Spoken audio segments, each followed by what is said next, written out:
Good morning, good afternoon, or good evening, whenever you are watching this. We are continuing our series in Mark, our year-long study.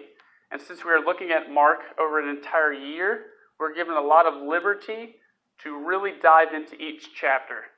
So we've talked about before, Mark is the shortest gospel. It is Jesus' Wikipedia page. I'll say that continuously. That's kind of the context that we're given. It's shorter. It's more bite-sized. We're hitting the high notes of what Jesus' ministry on earth looked like. So last week, we were in Mark 1, and we looked at the story of Jesus healing a man with leprosy.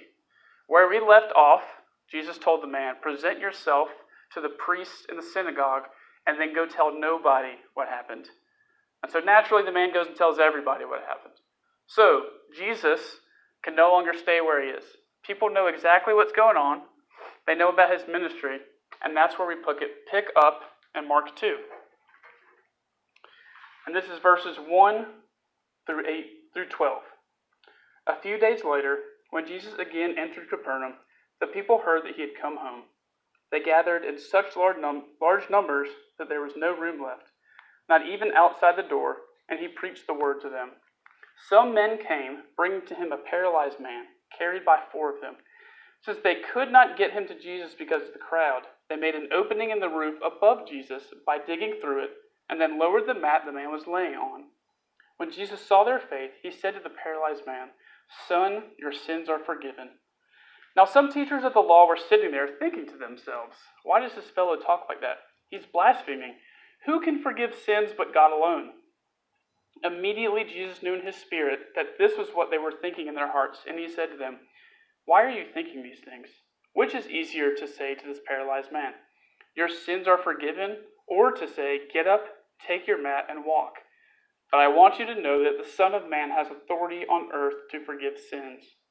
So he said to the man, "I tell you, get up, take your mat, and go home." He got up, took his mat, and walked out in full view of them all. This amazed everyone, and they praised God, saying, "We have never seen anything like this." So, Jesus is in a house preaching his message. We talked about that last week. What was Jesus' message? It was the gospel message, that he had come for the forgiveness of sins. He was not here to perform miracles. He was here to preach the gospel. As we read, that he was in this house preaching the gospel. So naturally, everyone in this house has gathered around because they heard what he did with the man with leprosy. He healed him. He healed him completely. And leprosy, we didn't really talk about much last week.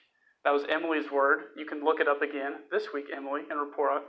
But leprosy was considered a very unclean disease. Anyone could get that. So the people that had leprosy were kind of outcast. You didn't associate with them. You certainly didn't touch them. You didn't talk to them. You completely avoided them. So Jesus completely healed this man of leprosy. So he is now considered clean once again, that he can go into society, that he can go see his family members that he hadn't seen in a long time. He can go talk to his friends. So people see this and they're amazed at this miracle. So they want to see more. They want to see, can Jesus heal me? Can Jesus heal my friends? So Jesus is in this house filled to the brim with people. We read that it is so full, people can't even get through the door. So there are people outside, and he's preaching the message. That's his primary purpose of his ministry, preaching the gospel. But people want to see a miracle. So these friends get on the roof. I like to think they're teenagers because no self-respecting adult, I feel like, would have the idea to cut a hole in someone's roof to lower their friend down to get healed. I mean, I would do that, but I still feel like I have the mind of a teenager. But these buddies cut a hole in the roof and lower their friend. Therefore, these buddies lower their friend who's paralyzed to Jesus. Now, it's important to see what Jesus does here, because Jesus is here to preach the gospel. That's what we read in this passage. That's what we looked at when we took it back to Matthew, when he talked to the Samaritan woman. That is his constant. He's here to preach the gospel, preach the gospel, not to heal. That's a byproduct of what he's here on earth doing. But he's not here to heal. That's not his primary purpose. But he sees the great faith of these friends as they're lowering this paralyzed man. And he sees him and tells him, "Your sins are forgiven." I think it's important that he acknowledged this man, and I think that shows Jesus' compassion for people. Because, again, chapter right before this, Jesus says, "Don't go tell anyone that I healed you." And then immediately after, preaching the gospel, this man is lowered literally probably in front of his face. They cut a hole, lowered him right in front of him. And I feel like for me, I would get a little annoyed by that. Like, guys, y'all are still missing it. But he takes pity on the man. He has compassion for him. So he tells him, "Your sins are forgiven," which is huge. Which we know is huge because the scribes, the teachers of the law, the Pharisees that are there, they even think to themselves, who is this that's saying that he can forgive sins? Only God can forgive sins. Of course, they're not realizing this is God. So, this true miracle of the forgiveness of sins takes place very quickly. But that's not really enough for the Pharisees or the scribes. And so Jesus says, "Why are you thinking these things? Which is easier, to say to this paralyzed man, 'Your sins are forgiven,' or to say, 'Get up, take your mat and walk'? But I want you to know that the Son of Man has authority on earth to forgive sins." So he said to the man, "I tell you, get up, take your mat, and go home." So the Pharisees are blind to the idea that this man that they've come to hear preach is God in the flesh, which I think is incredible because we know that teachers of the law, the Pharisees, are the ones that hand Jesus over to be crucified. But very early on, this is chapter 2, very early on, they're in his presence to hear him preach. Now, I'm not going to tell you why that was, because I think there's a lot of debate on that, but I want you to really think about that. This is a person that they end up putting to death. This is a person that they clearly disagree with, that they even think very early on, who is this that he thinks that he can forgive sins? But they're still there to witness him talking. So I want y'all to really ponder, why would that be? Why would they go to listen to someone that they clearly disagree with? I want y'all to think about that. So, we know that all sins require atonement. And that's your word for the week, Emily, atonement. You can still look up leprosy, but look up atonement as well. So, Jesus forgives this man of sins, independent of that atonement at the time. So this infuriates the scribes to the point of wondering why he thinks that he can do this. And so Jesus hits them back with that question. Which is easier, to say your sins are forgiven, or to take up your mat and walk? So I'm going to ask you the same question. Which do you feel is easier? To forgive someone's sins or physically heal them? And that's the heart of the passage. So going a step further, and what we're going to discuss is which one is more meaningful, the forgiveness of sins or the physical healing. So we're going to turn it over to 2 Corinthians, and this is going to be chapter 4, verses 16 through 18. And 2 Corinthians is a letter written by Paul, and he's writing to the church in Corinth. I love Paul because he's very transparent. He talks about his own struggles. He talks about his own demons that he deals with, his unbelief. And we should all know Paul's background, that he began by persecuting Christians until Christ called him to be one of his disciples and to reach others. So this is Paul writing to the church in Corinth in an attempt to encourage them.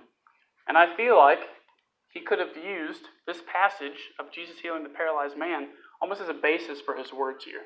And again, this is 2 Corinthians 4, verses 16 through 18. Therefore, we do not lose heart. Though outwardly we are wasting away, yet inwardly we are being renewed day by day. For our light and momentary troubles are achieving for us an eternal glory that far outweighs them all. So we fix our eyes not on what is seen, but on what is unseen, since what is seen is temporary, but what is unseen is eternal. I feel like this is a commentary of sorts on this passage, because when Jesus asked, what is easier, to forgive sins or to tell someone to get up and walk?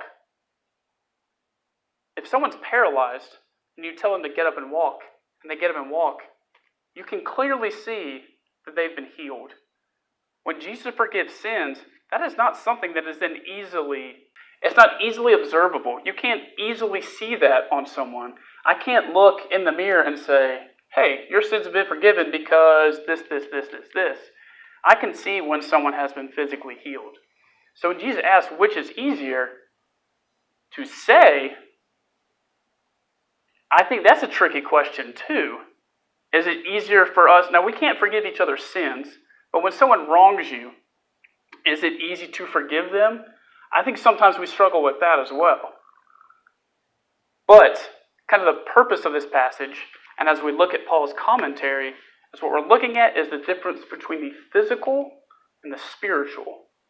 And so many times we focus on that physical, especially when it comes to our prayer life and the concerns that we have. So often we get prayer requests. And again, I will preface all of this by saying anytime I'm preaching a message, it is coming from my heart, and often I'm preaching to myself. So if you feel personally attacked, good, because you should be offended sometimes. But I'm personally being attacked as well, because the Lord is speaking to me about these things. So often when we do prayer requests, we're asking, for our grandparents that maybe have cancer, or for our friend that broke their arm, or maybe even something that is, like job loss, or, someone that's struggling with COVID, or requests in regards to school going back in a few weeks. But when do we ever pray for those that are lost? Or pray for those that don't know Jesus, that don't know the hope that we've been given through Jesus Christ? That's my challenge for y'all this week, to really consider those things. Consider those things that are eternal and not physical. Because we focus on so much of what is in front of us, of what we can see. And that's another difficult thing. When Jesus forgives this man's sins, again, you can't see that being done. But you can see him taking up his mat and walking away. That physical healing that takes place, easily observable. You can see that. But the spiritual, you can't see. But I want y'all to think about that. That's what we're going to talk about. And I really want y'all, as you go through the week, to be praying for your friends that are lost, praying for people that you know they're lost, praying for people that you don't know that are lost. Because some of us think that we've got it all together, and we don't. So, we're going to talk 6:30 Sunday night. Hope to see y'all there. Love you all.